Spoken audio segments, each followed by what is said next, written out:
ఓం ఓం ఓం ఓం శ్రీ గురుభ్యో నమః. అథ ఉపనిషత్ శాంతి మంత్రం. ఓం సహనావవతు సహనౌ భునక్తు సహ వీర్యం కరవావహై తేజస్వినావధీతమస్తు మా విద్విషావహై. ఓం శాంతి శాంతి శాంతి. పరమాత్మ యొక్క దివ్య అనుగ్రహంతో, ఉపాస్య దేవత గురువుల యొక్క అనుగ్రహంతో ప్రథమాధ్యాయము రెండివల్లి సమాప్తం చేసుకుని తృతీయావల్లిలో మనం ప్రవేశించాం. తృతీయావల్లిలో మనం చెప్పుకోబోయేటువంటి అంశము నిన్న చెప్పుకున్నాం. మనం ఒక 2 మంత్రాలు కూడా చెప్పుకున్నాము. తృతీయావల్లిలో ప్రాప్త వస్తువు, ప్రాప్తవ్యము, ఈ రెండిటికి వివరించటం కోసం అని చెప్పి ప్రాప్తవ్య, ప్రాప్త వస్తువు, ప్రాప్తవ్య వస్తువు, ఈ రెండిటికి భేదం చూపించటం కోసం అని చెప్పి 2 రకాలైనటువంటి ఆత్మలు, జీవాత్మ, పరమాత్మ. జీవాత్మ అంటే అది నీలోనే ఉంది. ప్రాప్తవ్యమేది అని అంటే పరమాత్మ. ఎలా ఆ సాధన చెయ్యాలి, ఆ సాధన కోసం అని చెప్పి ఉపనిషత్కారులు ఒక రథరూప కల్పన చేశారు. ముందుగా అంటే ఒక మంచి రథాన్ని మనకి అందించే ప్రయత్నం చేస్తున్నారు. ఆ రథాన్ని మనం చక్కగా కండిషన్లో ఉంచుకుంటే ప్రాప్తవ్య వస్తువు, గమ్యం వైపు అంటే గంతవ్య వస్తువు వైపుకి మనని తీసుకుని వెళ్తుంది. దానికి ఎటువంటి మెయింటెనెన్స్ చేయాలంటే ఆ రథానికి మంచి అశ్వాలని కూర్చాలి, కళ్ళెము గట్టిగా ఉండాలి, గుర్రాలకి మనస్సు, దృఢమైనటువంటి మనస్సు.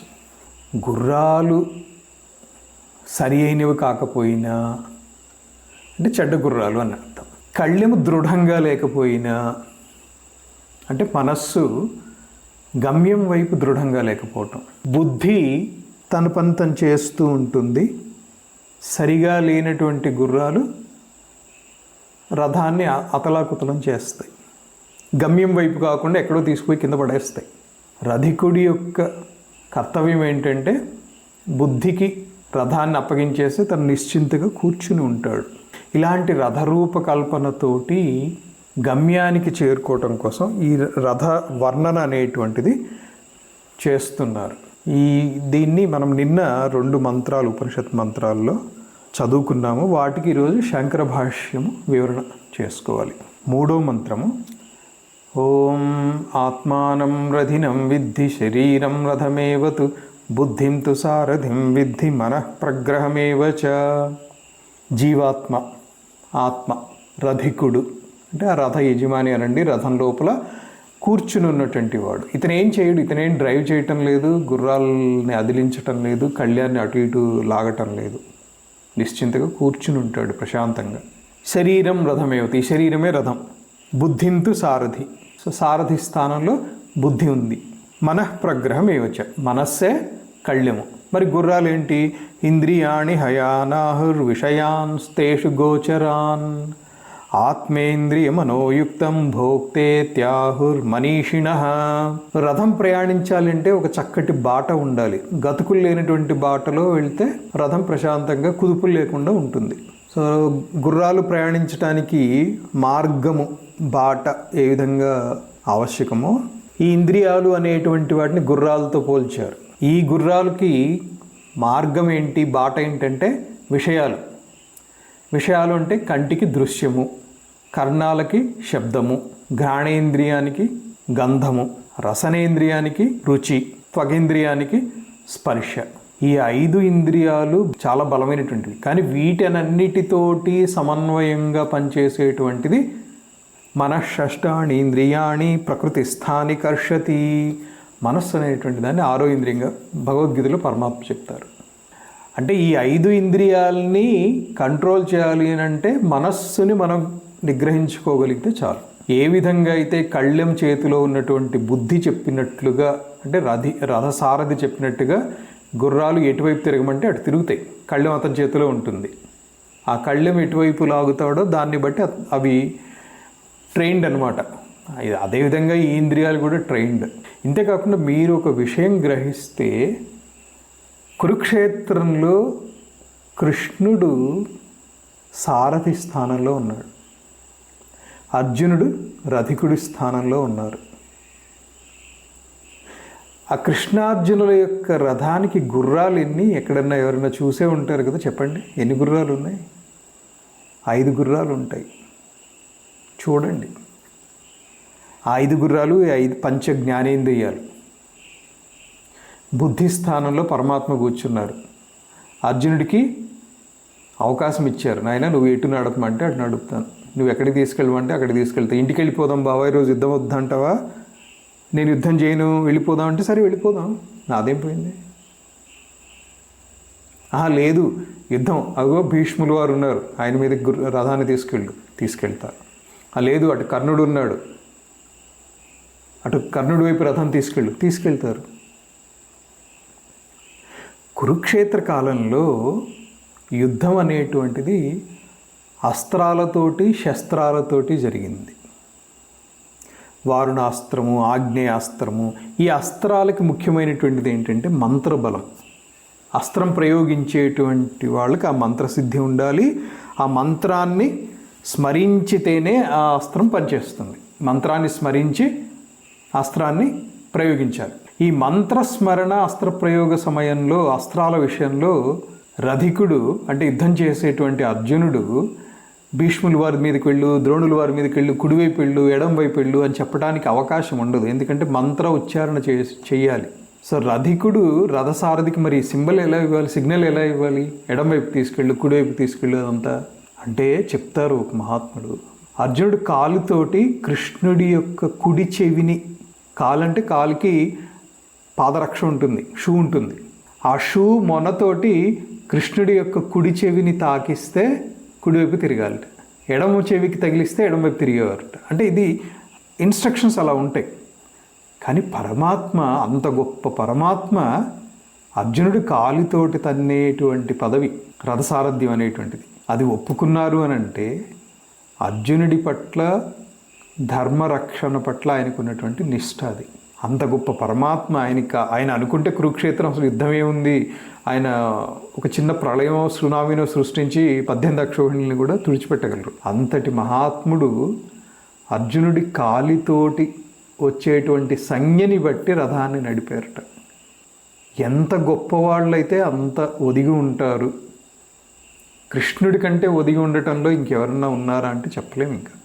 సో అటువంటి పరమాత్మ. ఇది ఇంద్రియాలు, గుర్రాలు అనేటువంటి సందర్భం వచ్చేటప్పటికి అది గుర్తొచ్చి చెప్పాను. సో ఇంద్రియాణి హయానాహుర్ విషయాన్స్తేషు గోచరాన్. ఆత్మ ఇంద్రియ మనోయుక్తం అంటే ఆత్మ అనేటువంటిది ఇంద్రియములు, మనస్సు వీటితోటి కూడి భోక్త ఇది ఆహు మనీషిణ. అంటే మహాత్ములు ఏం చెప్పారంటే ఈ ఆత్మ అనేటువంటిది ఇంద్రియాలు, మనస్సు వీటితోటి కలిసి భోక్త. నిజానికి ఆత్మకి భోక్తృత్వము లేదు, కర్తృత్వము లేదు, జ్ఞాతృత్వము లేదు. కానీ వివరణ కోసం అని చెప్పి ఇలా చెప్తారనమాట.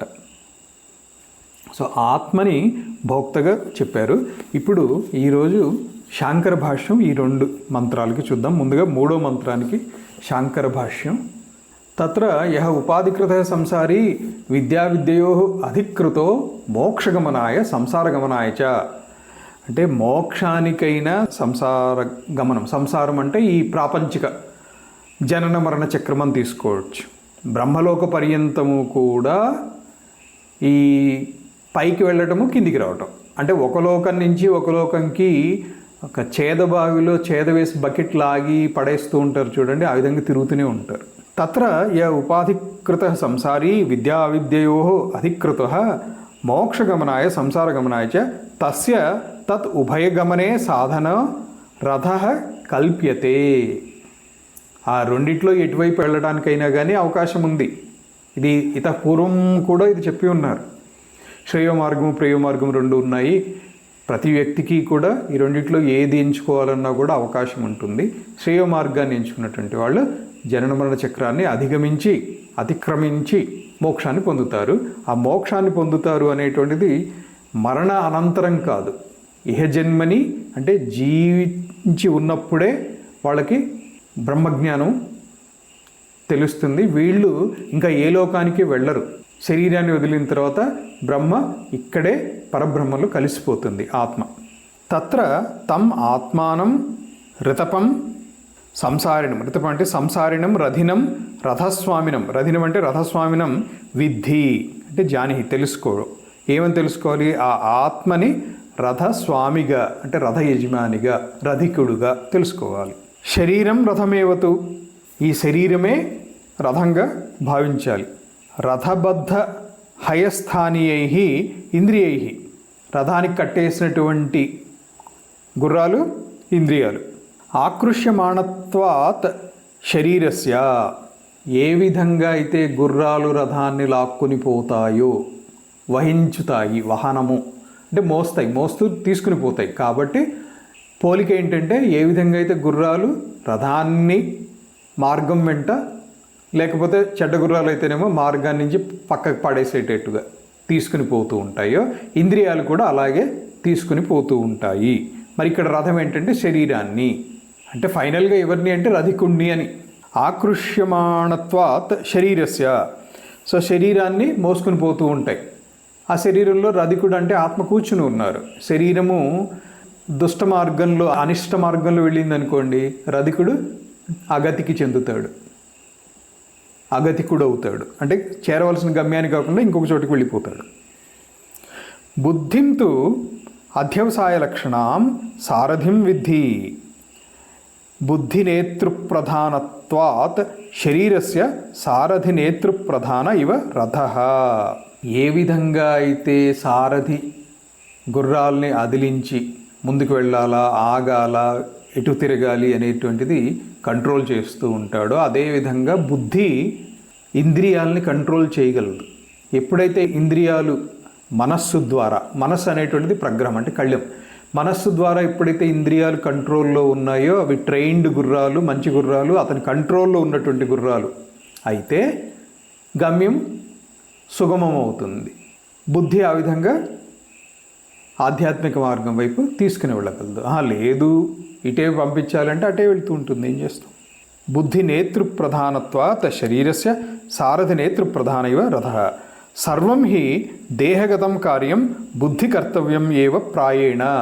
మనం ఏదో చేస్తున్నాం అనుకుంటున్నాం, కానీ బుద్ధి ప్రమేయం లేకుండా మనం చేసేటువంటి ఏ పని, చూసేది కానివ్వండి, వినేది కానివ్వండి, తినేది కానివ్వండి, ఏదైనా కానివ్వండి, బుద్ధి నియంత్రణలో ఉన్నప్పుడు నీకు షుగర్ ఉంది తినొద్దు అని బుద్ధి ఆపేస్తుంది. కానీ మనస్సు వినలేదనుకోండి, అప్పుడేమవుతుంది? బుద్ధి చెప్పినటువంటిది పనిచేయదు. అందుకని బుద్ధి అధీనంలో ఇవన్నీ ఉన్నాయా, బుద్ధి నియంత్రిస్తూ ఉంటుంది, చెప్తూ ఉంటుంది లోపల నుంచి, ఇది వద్దు. ఎంతసేపు చూస్తావు ఈ సినిమా, లేకపోతే ఎంతసేపు ఈ మాటలైనా, ఈ వ్యావహారిక ప్రసంగాలైనా, కాసేపు వెళ్ళి లలిత చదువుకో, లేదా కాసేపు వెళ్ళి ఏదైనా ఆధ్యాత్మిక చింతన చేయి, ధ్యానం చేయి అని బుద్ధి ప్రేరణ ఇస్తూ ఉంటుంది. కానీ మనస్సు, ఇంద్రియాలు వినలేదనుకోండి, ఏం చేస్తారు? పాపం ఏం చేయలేరు, అగతిలోనే వెళ్ళవలసి వస్తుంది. అప్పుడు సర్వం హి దేహగతం కార్యం బుద్ధి కర్తవ్యం ఏవ ప్రాయేణ మనః సంకల్ప వికల్పాది లక్షణం ప్రగ్రహం రశనాం విద్ధి. కళ్ళెము మనస్సు అనేటువంటిది సంకల్ప వికల్పాలతోటి, అంటే కళ్యాన్ని కొంచెం లూజ్గా చేసి అదిలించినప్పుడు గుర్రాలు పరిగెడతాయి, కళ్యాన్ని గట్టిగా బిగించినప్పుడు ఆగిపోతాయి. ఒకవైపు తిప్పాలి అని అంటే కళ్యాన్ని అటువైపు లాగాలి, ఇంకొక వైపు తిప్పాలంటే దానికి తగ్గట్టుగా కళ్యాణితోటే ఆ కళ్యముతోటే గుర్రాలన్నింటినీ కూడా నిగ్రహించడం జరుగుతుంది. అదేవిధంగా మనస్సు ఈ సంకల్ప వికల్పాలతోటే వీటినన్నిటినీ కూడా అనుసంధానించి ఉంటుంది. అంటే బుద్ధికి, ఇంద్రియాలకి అనుసంధానం మనస్సు ద్వారా. మనసాహి ప్రగృహీతాని శ్రోత్రాదీని కరణాన్ని ప్రవర్తంతే రచనయా ఇవ అశ్వాహ. గుర్రాలని ఏ విధంగా అయితే కళ్ళెము కంట్రోల్ చేస్తుందో, అంటే కళ్ళెము ద్వారా బుద్ధి కంట్రోల్ చేస్తుందో, ఆ విధంగా పంచజ్ఞానేంద్రియాలని బుద్ధి మనస్సు ద్వారా కంట్రోల్ చేయగలదు, కంట్రోల్ చేయడానికి ప్రయత్నం చేస్తుంది. కానీ అవి గుర్రాలు ఏదో అంటారు, ఏంటవి, దారి తప్పిన గుర్రాలు అంటే అన్ట్రైన్డ్ గుర్రాలు, వినే గుర్రాలు కావండి, పొగరు పట్టిన గుర్రాలు ఏదో అంటారు, అవి వినవు. అప్పుడు మనస్సు, బుద్ధి గుర్రాలు లాక్కెళ్ళినట్టు, రధికుడు గుర్రాలు ఎటువైపు లాక్కెళ్తే అటువైపు వెళ్ళిపోయి ఎక్కడో పడేస్తే పడిపోవాలి అంతే. 4వ మంత్రానికి శాంకర భాష్యము, ఇంద్రియాణి అంటే చక్షురాదీని హయాన్ అంటే గుర్రాలు, ఆహుహు అంటే చెప్పి ఉన్నారు. రథకల్పనాకుశలాహ శరీర రథ ఆకర్షణ సామాన్యాత్. ఇది ఆల్రెడీ ఇంతకుముందు కూడా చెప్పాము. గుర్రాలు రథాన్ని లాక్కుపోయినట్టుగా ఇంద్రియాలు శరీరాన్ని లాక్కుపోతాయి. మనస్సులో ఒక సంకల్పం వస్తుంది, సినిమాకి వెళ్ళాలి, ఏదో కంటికి ఒకటి కనిపించింది, ఏదో తినాలి అనిపించింది. తినాలి అంటే ఏ కర్మేంద్రియం అయినా చేసేటువంటి పని, ఉదాహరణకి చెయ్యి ఉందండి, చెయ్యి చేసేటువంటి పని ఏంటి? కర్మేంద్రియము. పాణి అంటాం కదా, ఆదాన ఉపాదానాలు అంటే తీసుకోవటము ఇవ్వటం, ఇది చేసేటువంటిది. కన్ను ఒక లడ్డు చూసింది, నోట్లో లాలజలం ఊరింది, రసనేంద్రియం. పాదాలకు ఇన్స్ట్రక్షన్ వెళ్ళింది, ఆ లడ్డు దగ్గరికి వెళ్ళు. తర్వాత చేతికి ఇన్స్ట్రక్షన్ వెళ్తుంది, ఆ లడ్డూని తీసుకొని నోట్లో పెట్టు. నోటికి ఇన్స్ట్రక్షన్ వెళ్తుంది, నములు, టేస్ట్ చూడు, ఎంజాయ్ చేయి. మనస్సు ఎంజాయ్ చేస్తుంది ఆ రుచిని. కానీ బుద్ధి చెప్తోంది, అది ఆ లడ్డు మనదేనా, తినదగినటువంటిదేనా, విశ్లేషణ చేస్తుంది. అయ్యే ఈ లడ్డు 10 రోజులు అక్కడే పడుంది, ఎందుకు తీసుకుంటావు అని బుద్ధి చెప్పింది. అయినా వినలేదనుకోండి, ఏం చేస్తాం? శరీరం అనారోగ్యం. లేదా బుద్ధి చెప్తోంది, నీకు అదేదో షుగర్ ఉంది తినకు అని బుద్ధి చెప్తుంది. కానీ ఈ రసనేంద్రియం ఇవన్నీ ఏం కాదు, ఒక లడ్డు తిను అని అంటుంది. ఈ విధంగా శరీరాన్ని గతి అగతుల వైపు తీసుకుని వెళ్ళగలిగినటువంటి సామర్థ్యం ఉండటంతో ఇంద్రియాలను గుర్రాలతో పోల్చారు ఈ మహాత్ములు. తేషు ఏవ ఇంద్రియేషు హయత్వేన పరికల్పితేషు గోచరాత్ మార్గాత్ రూపాదీన్ విషయాన్ విద్ధి. మరి వాటి విషయం ఏంటంటే, ఏ మార్గం ద్వారా తీసుకెళ్తాయంటే ఇవే. వాటి యొక్క విషయాలు ఏంటంటే రూపము, రసము, గంధము, శబ్దము, స్పర్శ. వాటి ద్వారా, ఆ మార్గాల ద్వారా ప్రయాణింపచేస్తూ ఉంటాయి శరీరాన్ని. ఆత్మ ఇంద్రియ మనోయుక్త శరీరేంద్రియ మనోభి సహితం శరీర ఇంద్రియ మనోభి సహితం సంయుక్తం ఆత్మానం భోక్త ఇది సంసారి ఇది ఆహు మనీషిణః వివేకినః. అంటే వివేకవంతులైనటువంటి, ప్రాజ్ఞులైనటువంటి మహాత్ముల అనుభవం కలిగినటువంటి వాళ్ళు ఏం చెప్పారంటే, ఈ ఆత్మ అనేటువంటిదే మనస్సు ఇంద్రియాలతోటి కలిసి భోక్త, వాటిని అనుభవిస్తుంది. నిజానికి మన ఆత్మ అనుభవించటం లేదు, కాకపోతే ఇక్కడ రథకల్పన కుశలురు ఈ విధంగా చెప్పారు అని వివరించారు అంతే. నహి కేవలస్య ఆత్మనః భోక్తృత్వం అస్తి. భగవత్పాదుల వారు ఎక్కడ ఒక చిన్న సందేహానికి వదలరండి, చూడండి వెంటనే చెప్పేశారు. నహి కేవలస్య ఆత్మనః భోక్తృత్వం అస్తి అంటే కేవలం ఆత్మకి అసంగత్వం ఉండటంతో భోక్తృత్వం అనేటువంటిది లేదు. ఆత్మ అసంగమైనటువంటిది కాబట్టి భోక్తృత్వం లేదు. బుద్ధ్యాది ఉపాధికృతమేవ తస్య భోక్తృత్వం. బుద్ధి వీటి ద్వారా అవన్నీ అనుకుంటే, బుద్ధి అనుకుంటుంది నేను తింటున్నాను అని, కాబట్టి ఆత్మకి అక్కడ ఆపాదించబడింది భోక్తృత్వం అంతే తప్ప సహజంగా ఆత్మ అనేటువంటిది అసంగత్వమైనటువంటిది.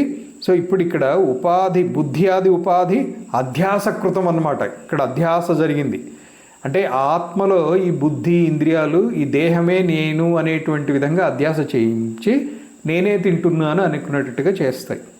తథాచ శృత్యంతరం కేవలస్య అభోక్తృత్వం ఏవ దర్శయతి. దానికి ప్రమాణం కూడా చెప్తున్నారు. భగవత్పాదుల వారు ఏదన్నా మాట చెప్తే దానికి శృతి ప్రమాణం తక్కువని వెంటనే చెప్పేస్తారు. చూడండి, ధ్యాయతీవ లేలాయతీవ, బృహదారణ్యకోపనిషత్తులోంచి ఈ వాక్యం తీసుకొచ్చారు. ఆత్మ యొక్క భోక్తృత్వం, కేవలం అస్య అభోక్తృత్వం, ఆత్మకి ఎటువంటి ఇది లేదు అని బృహదారణ్యకోపనిషత్తు నుంచి కూడా రిఫరెన్స్ చెప్పారు.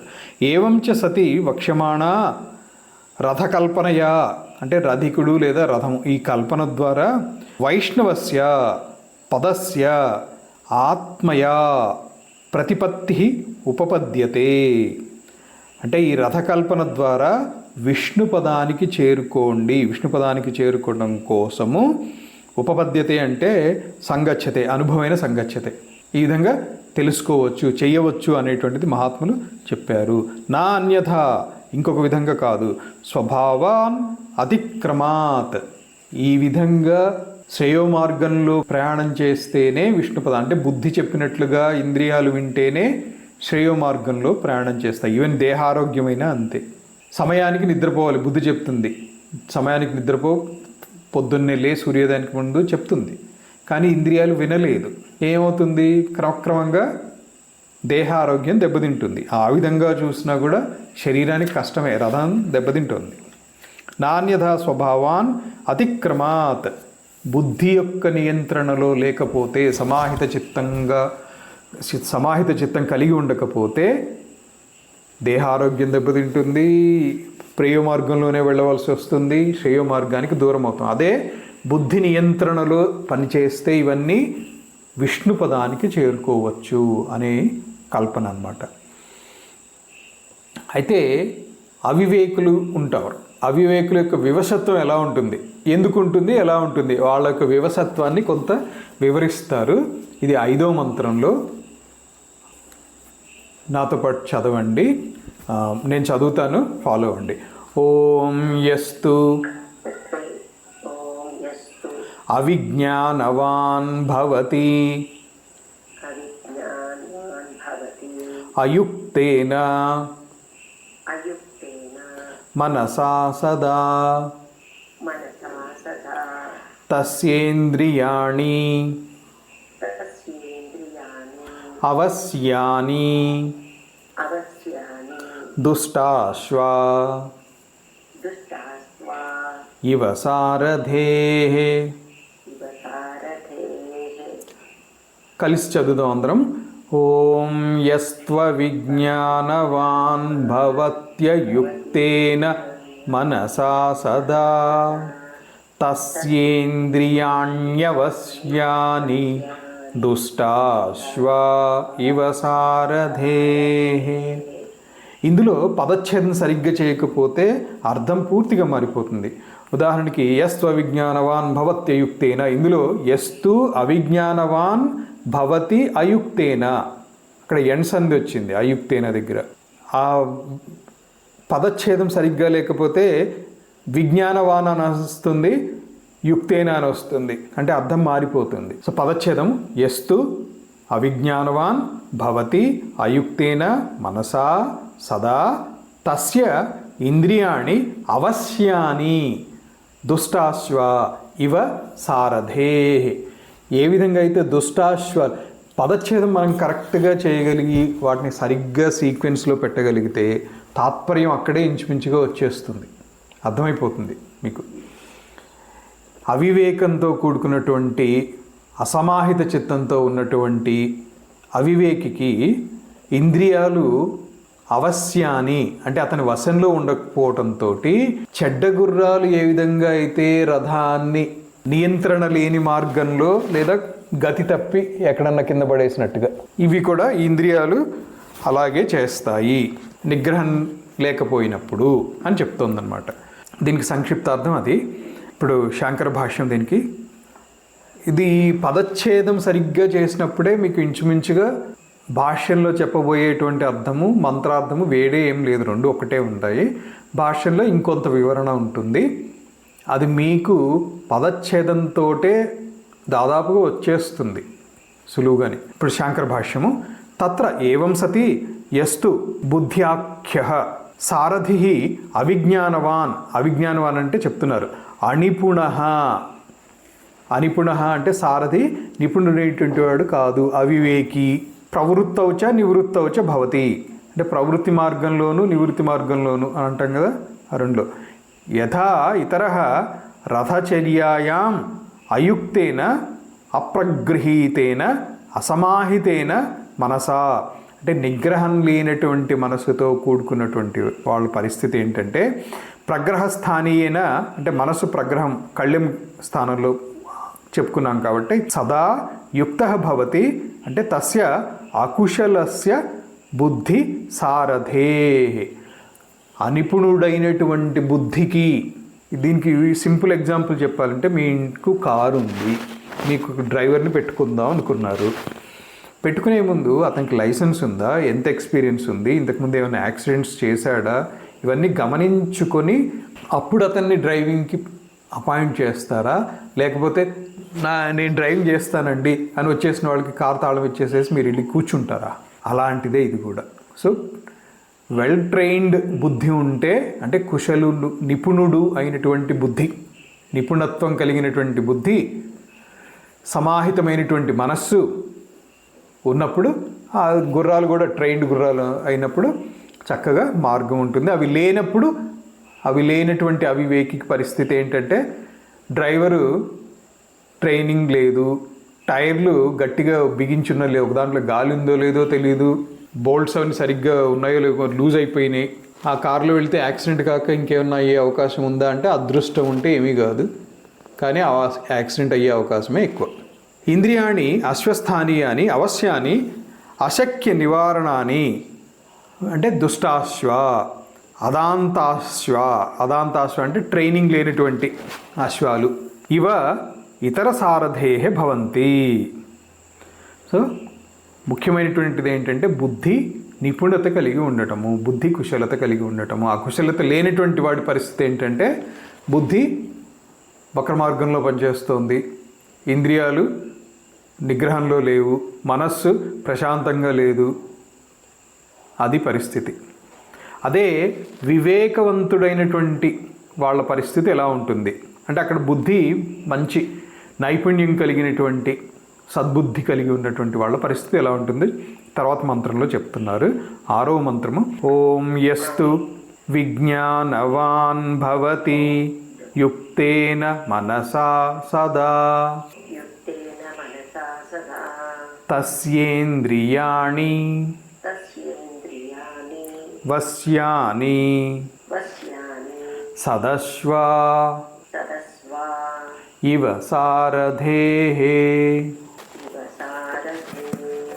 అందరం కలిసి చదువుదాం.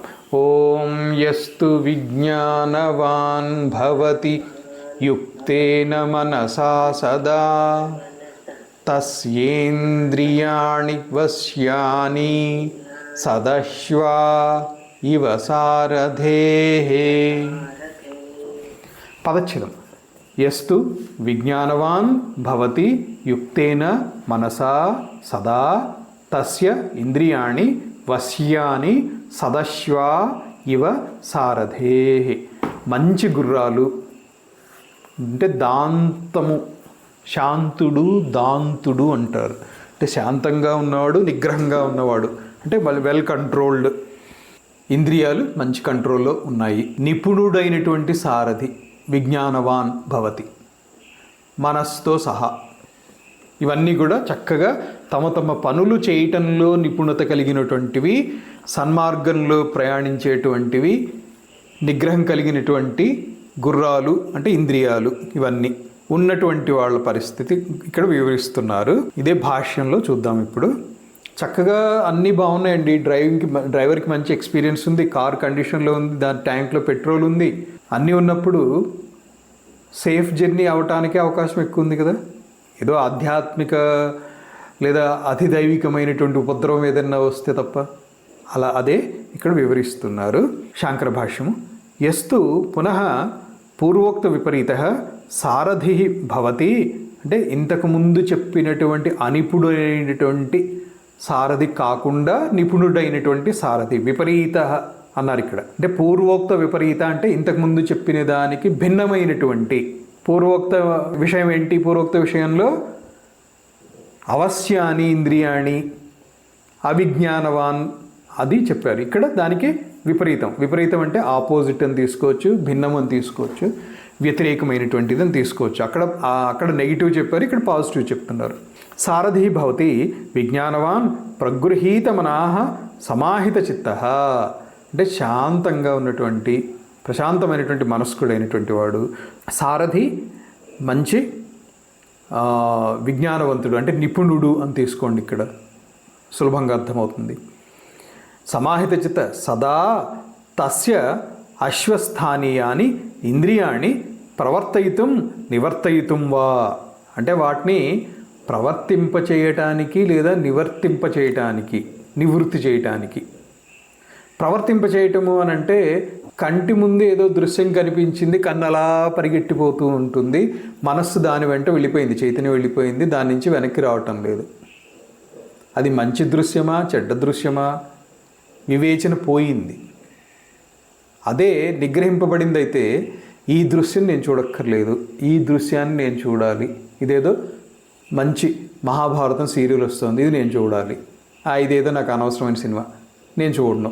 అలా బుద్ధి నిశ్చయించుకొని నిగ్రహించింది అనుకోండి, ఇంద్రియాలు ఏం చేస్తాయి? బుద్ధి చెప్పినట్టుగానే వింటాయి అక్కడ.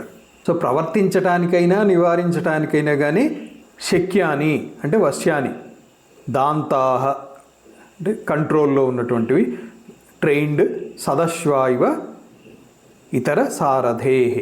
సో మంచి గుర్రాలు తోటి ఉన్నటువంటి నిపుణుడైనటువంటి సారథి నిపుణత ఉంటే గుర్రాలు సహజంగానే వింటాయి. సారథికి నైపుణ్యం లేకపోతే గుర్రాల్ని కంట్రోల్కి తెచ్చుకోలేడు. సో నిపుణుడైనటువంటి సారథి ఎవరు అంటే బుద్ధి, వివేకం కలిగినటువంటి బుద్ధి. ఇది నేను తినాలి, ఇది నేను తినద్దు, ఇది నేను ఆలోచించాలి, ఇది నేను ఆలోచించవద్దు, ఇది నేను చూడాలి, ఇది నేను చూడక్కర్లేదు, ఇది నేను మాట్లాడాలి, ఇది నేను మాట్లాడక్కర్లేదు, ఈ సమయంలో నేను నిద్రపోవాలి, ఈ సమయంలో నేను మెలుకొని ఉండాలి. బుద్ధి నిపుణత ఉంటే ఇవన్నీ కూడా చక్కగా పంక్చువల్గా జరిగిపోతూ ఉంటాయి. సో ఇప్పుడు అవివేకి యొక్క వివశత చెప్పారు, అలాగే వివేకి యొక్క స్వాధీనత చెప్పారు. వివేకం కలిగినటువంటి బుద్ధికి రథము చక్కగా కంట్రోల్డ్గా హ్యాపీ జర్నీ, సేఫ్ జర్నీలో వెళ్తోంది. సో అవివేకి యొక్క గతి ఏంటి, అవివేకికి ఏం జరుగుతుంది అనేటువంటిది ఈ మంత్రంలో మళ్ళీ ఒకసారి ఉపనిషత్కారులు చెప్తున్నారు. 7వ మంత్రంలో అవివేకికి సంసార ప్రాప్తి కలుగుతుంది ఎందుకు అనేటువంటిది చెప్తున్నారు. చదవండి నాతోటి. ఓం యస్తు అవిజ్ఞానవాన్ భవతి అమనస్కః సదా అశుచిః న స తత్పదం ఆప్నోతి సంసారం చ అధిగచ్చతి. అందరం కలిసి చదువుదాం ఈ మంత్రం. ఓం యస్త్వ విజ్ఞానవాన్ భవత్యమనస్కః సదా శుచిః న స తత్పదమాప్నోతి సంసారం చాధిగచ్చతి. పదచ్ఛేదం ఆల్రెడీ నేను పదచ్ఛేదంతో చదివాను, అయినా కానీ ఒకసారి చెప్పేస్తాను. యస్తు అవిజ్ఞానవాన్ భవతి అమనస్కః సదా అశుచిః న స తత్పదం ఆప్నోతి సంసారం చ అధిగచ్చతి. ఇంతకుముందు అవిజ్ఞానవంతుడైనటువంటి అంటే నిపుణత లేనటువంటి బుద్ధితో కూడినటువంటి వాళ్ళ గతి అనేటువంటిది దుష్టాశ్వాల వెళ్ళే ఇంద్రియాలు ప్రయాణం చేస్తాయని చెప్పారు.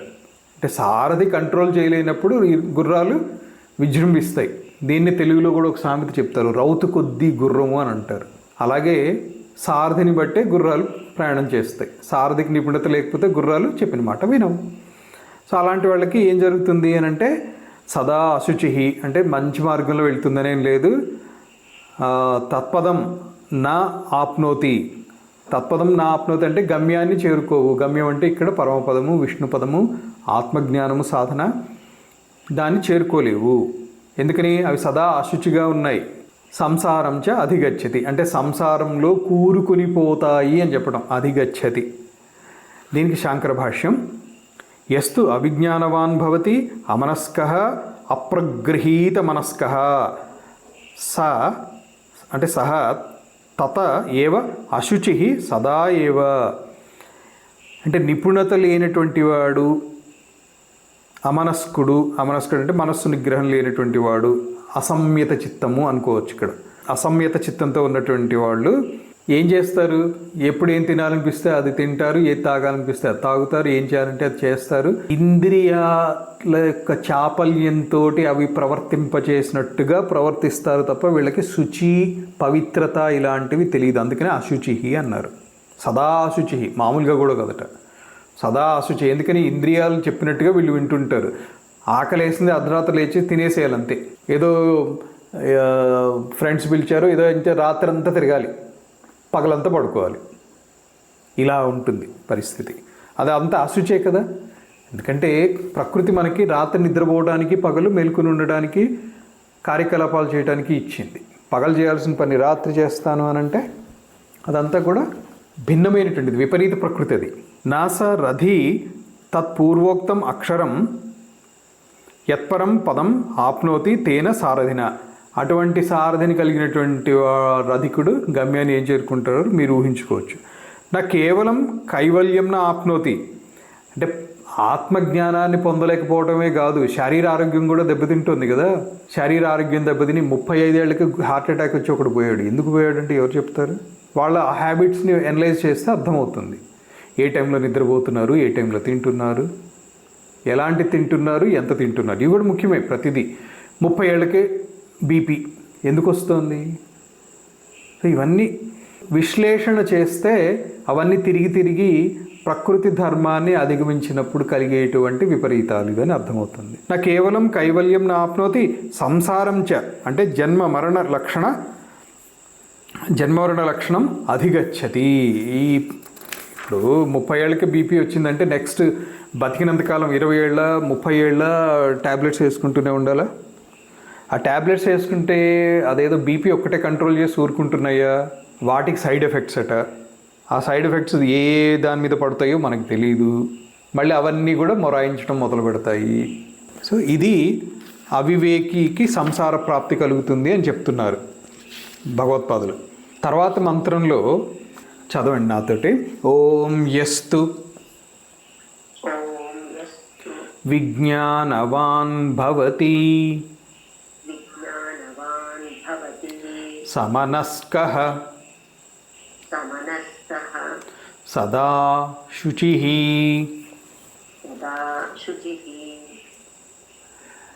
సతు తత్పదం ఆప్నోతి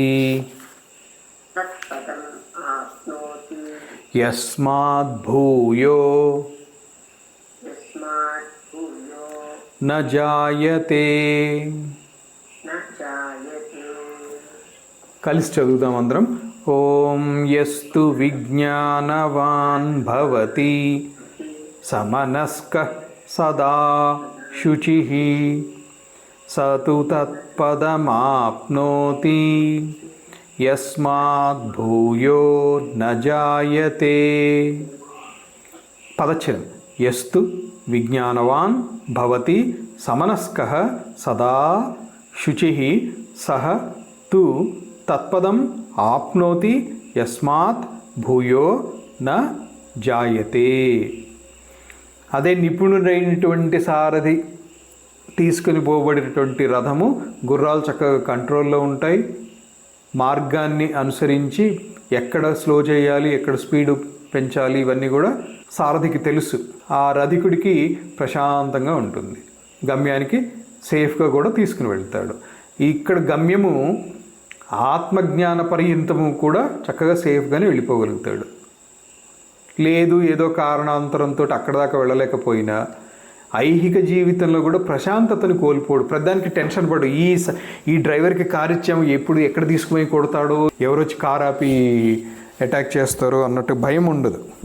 ప్రశాంతమైనటువంటి ప్రయాణంలో ఉంటుంది సార్ రధికుడికి, యజమానికి.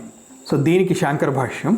యస్తు ద్వితీయో విజ్ఞానవాన్ విజ్ఞానవత్ సారథి ఉపేతో రథి విద్వాన్ ఇది ఏతత్. అటువంటి రథి చక్కగా అంటే నిపుణుడైనటువంటి డ్రైవర్ని ఎంచుకోవటంలోనే యజమాని యొక్క కుశలత అనేటువంటిది తెలుస్తుంది. యజమానికి ఆ కుశలత లేకపోతే డ్రైవర్ని ఎంచుకోవటంలో పొరపాటు జరుగుతుంది. యుక్తమనాహ అంటే సమనస్కః స తత ఏవ సదా శుచిః. శుచిః అంటే శుభ్రమైనటువంటి, ప్రశాంతమైనటువంటి, లేకపోతే చక్కటి మార్గంలో వెళ్తాడు. అంటే మార్గాయాసం ఉండకుండా, మార్గాయాసం ఉండదు, తక్కువ ఉంటుంది. గతుకుల్లో వచ్చినప్పుడు ఎక్కడ స్లో చేయాలో తెలుసు, సేఫ్గా తీసుకెళ్తాడు అతను డ్రైవరు. సో లోపలికి వచ్చిన వాళ్ళకి ఒళ్ళు హోనం అయ్యే అవకాశం ఉండదు. సతు తత్పదం ఆప్నోతి యస్మాత్ ఆప్తాత్ పదాత్ అప్రచ్యుతః సన్ భూయః అంటే పునర్న జాయతే సంసారే. సో గమ్యానికి తీసుకుని వెళ్ళేదాకా హ్యాపీగా ప్రయాణం చేశాడు అనుకోండి. ఈ జన్మలోనే సాధన చేశాడు, బుద్ధి చెప్పినట్టుగా ఇంద్రియాలు వింటున్నాయి, ట్రైన్డ్ ఇంద్రియాలు, బుద్ధి ఎటు చెప్తే అటే వెళ్తున్నాయి. సో అటువంటి వాడు ఆత్మజ్ఞానానికి చేరుకునే అవకాశం ఎక్కువ ఉంటుంది, డెస్టినేషన్ దాకా వెళ్ళేటువంటి అవకాశం ఎక్కువ ఉంటుంది. తర్వాతది కిం తత్పదం ఇది ఆహ, 9వ మంత్రం. ఓం విజ్ఞానసారథిర్యస్తు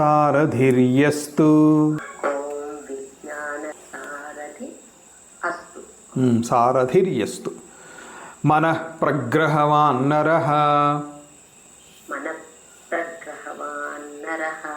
సోధ్వనః పారమాప్నోతి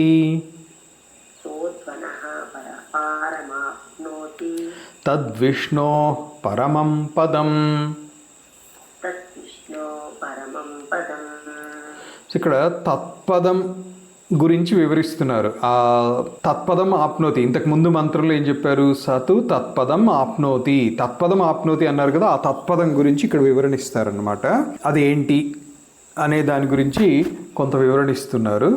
దీనికి పదచ్ఛేదము విజ్ఞాన సారథి అస్తు మనః ప్రగ్రహవాన్ నరః సహ అధ్వనః పారం ఆప్నోతి తత్ విష్ణోః పరమం పదం. వివేకయుక్తమైనటువంటి బుద్ధి అంటే ఒక మంచి డ్రైవర్, నిపుణుడైనటువంటి డ్రైవర్. మంచి డ్రైవర్ అంటే ఎక్స్పర్ట్ అయినటువంటి డ్రైవర్. అటువంటి డ్రైవర్ని పెట్టుకున్నటువంటి యజమాని మనస్సు యొక్క అధీనంలో ఇంద్రియాల్ని ఉంచేటువంటి వాడు. అంటే బుద్ధి తన కంట్రోల్లో మనస్సుని, తద్వారా ఇంద్రియాల్ని పెట్టుకుని ఉండగలగటమే అతని యొక్క నిపుణత. సారథి యొక్క నిపుణత ఏంటి అని అంటే మనస్సు ద్వారా ఇంద్రియాల్ని నిగ్రహించటం. అతను ఈ సంసార మార్గాన్ని దాటించి విష్ణు పదాని దాకా కూడా తీసుకుని వెళ్ళగలుగుతాడు. ఇక్కడ తత్పదం అనేటువంటిది విష్ణు పదం అంటే వ్యాపక తత్వము లేదా పరమాత్మ లేదా ఆత్మజ్ఞానం పర్యంతము కూడా సాధన చక్కగా జరుగుతుంది అని చెప్పటం. సో దీనికి భగవత్పాదుల భాష్యం. విజ్ఞాన సారథి అస్తు యహ వివేక బుద్ధి సారథి అంటే పూర్వోక్తో మనః ప్రగ్రహవాన్ ప్రగృహీత మనాహ సమాహిత చిత్త సన్. బుద్ధి నిపుణుడైనటువంటి వాడు విజ్ఞాన సారథి అంటే వివేకయుక్తమైనటువంటి బుద్ధి సారథిగా ఉన్నటువంటి వాడు. అలాగే ఇంతకుముందు చెప్పినటువంటి మనస్సు ప్రగ్రహంగా అంటే కళ్యంగా, ప్రగ్రహం అంటే ప్రగృహీత మనః ప్రగృహీతం మనాహ ప్రగృహీత మనాహ అంటే ప్రగృహీత మనాహ అంటే సమాహిత చిత్త, చిత్తాన్ని చాంచల్యం లేకుండా ప్రశాంతంగా ఉంచుకోగలగటం సమాహిత చిత్త. సమాహిత చిత్త సన్ ఉండేటువంటి వాడికి శుచి నరః అంటే అటువంటి శుచి అయినటువంటి నరుడు. ఇతనికి అపమార్గంలో వెళ్ళేటువంటి అవకాశం తక్కువ కాబట్టి కూడా శుచి అంటే సన్మార్గంలోనే వెళ్తున్నాడు. విద్వాన్ సోధ్వనః అంటే సంసారగతే పారం పరం ఏవ అధిగంతవ్యం ఇతి అంటే దాటటం గురించి. ఇతి ఏతత్ ఆప్నోతి అంటే ఆ పరమగతిని పొందుతాడు. అంటే పొందటం అంటే ఏంటి? ముచ్యతే సర్వ సంసార బంధనై అన్ని సంసార బంధనాల నుంచి కూడా విడిపడి పరంపదాన్ని పొందుతాడు. ఆ పరంపదం గురించి తద్విష్ణోః, విష్ణోః అంటే వ్యాపనశీలస్య బ్రహ్మణః అంటే సర్వవ్యాపక తత్వం కలిగినటువంటి బ్రహ్మతత్వం కాబట్టి విష్ణుతత్వము అన్నారు. అది సర్వవ్యాపక లక్షణం. అది పరమాత్మనః అంటే వాసుదేవాఖ్యస్య పరమం అంటే వాసుదేవుని యొక్క పరమం ప్రకృష్టం పదం అంటే ఆ స్థానం, వాసుదేవుడి యొక్క స్థానం పరమ ప్రకృష్టమైనటువంటి స్థానం. సతత్వం ఇది ఏతత్ యత్ అసౌ ఆప్నోతి విద్వాన్ అంటే విద్వాంసుడైనటువంటి వాడు, నిపుణుడైనటువంటి బుద్ధిని మనస్సు ద్వారా నిగ్రహించబడినటువంటి ఇంద్రియాలని కలిగినటువంటి వాడు ఆ విష్ణు పదాన్ని చేరుకుంటాడు అని ఇక్కడ దాకా 9వ మంత్ర భాష్యం చెప్పారు. ఒకటి గమనిస్తే భగవద్గీతలో కానివ్వండి, శాంకర భాష్యంలో, ఈవెన్ భగవద్గీత భాష్యంలో కానీ అన్ని చోట్ల కూడా వాసుదేవతత్వం అనే చెప్తారు. విష్ణు పదం అన్నా కూడా ఇదంతా భగవత్పాదుల వారు. అలా ఎందుకు ఏంటి అనేటువంటిది వారికి తెలుసు. వాసుదేవాఖ్యస్య అని చెప్పారు. అంతే తప్ప మళ్ళీ విష్ణులోకము వైకుంఠము ఇలాంటివి ఏం చెప్పలేదు ఇక్కడ. విష్ణు పదం అంటే సర్వవ్యాపనశీలస్య అన్నారు కాబట్టి సర్వవ్యాపనశీలస్య బ్రహ్మణ అంటే ఉన్నటువంటిది ఆ బ్రహ్మణ, ఆ బ్రహ్మతత్వానికే అంటే పరబ్రహ్మతత్వానికే వ్యాపనశీలత్వం ఉన్నది అని చెప్తున్నారు. దీంతో ఈరోజు విరమించుదాం. ఇంకో మంత్రం చెప్పుకోవచ్చు, టైం ఉంది, కానీ ఇక్కడికి శాంతి మంత్రం చెప్తాం. ఓం సహనావవతు సహనౌ భునక్తు సహ వీర్యం కరవావహై తేజస్వినావధీతమస్తు మా విద్విషావహై. ఓం శాంతి శాంతి శాంతి.